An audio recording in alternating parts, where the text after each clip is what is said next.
તો બુલેટિનમાં આગળ વાત કરીએ પાટણની, તો પાટણના રાધનપુર તાલુકાના સાતલપુરમાં કેનાલમાં પાણી ન આવતા ખેડૂતોમાં રોષ ફેલાયો છે।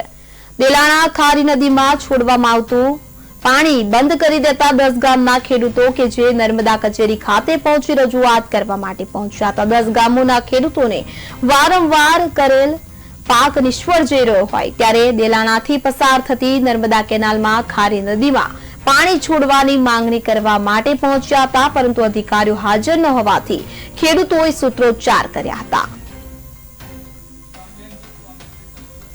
તો પાટણમાં 10 ગામના ખેડૂતો કે જેઓ નર્મદા કચેરી ખાતે પહોંચ્યા હતા। સાંતલપુરમાં કેનાલમાં પાણી ન આવતા ખેડૂતોમાં રોષ જોવા મળી રહ્યો છે। તો પાટણના સાંતલપુરમાં ખેડૂતો કચેરીએ પહોંચ્યા હતા। દેલાણા ખારી નદીમાં પાણી કે જે છોડવામાં આવતું હતું તે બંધ કરી દેવામાં આવ્યું છે, ત્યારે 10 ગામના ખેડૂતો નર્મદા કચેરી ખાતે રજૂઆત કરવા માટે પહોંચ્યા હતા, પરંતુ ત્યાં અધિકારી હાજર ન રહેતા તેઓએ સૂત્રોચ્ચાર કર્યા હતા અને પાણી છોડવા માટે માંગ કરવામાં આવી હતી।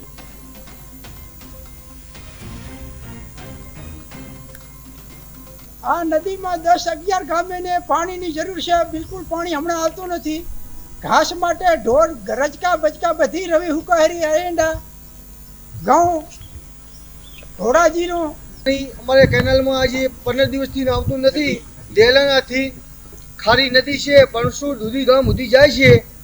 10 ગામોમાં નુકસાન છે। ઘોડાજીરામાં ચોથા પાણી આલવાના બાકી છે। રજકા હુકાઈ જાય, જારું વાવેતર થશે। પહેલા પણ આઈને કેનાલ વાળે અમને કીધું પાણી હાલશું, હવે પાણી અમને હાલતા નથી। કે પહેલથી આઈને મૂકવું ના હોત પાણી તો અમે આ કાંઈ વાવેતર કરે જ નહીં। હવે અમારે નુકસાન ખૂબ છે।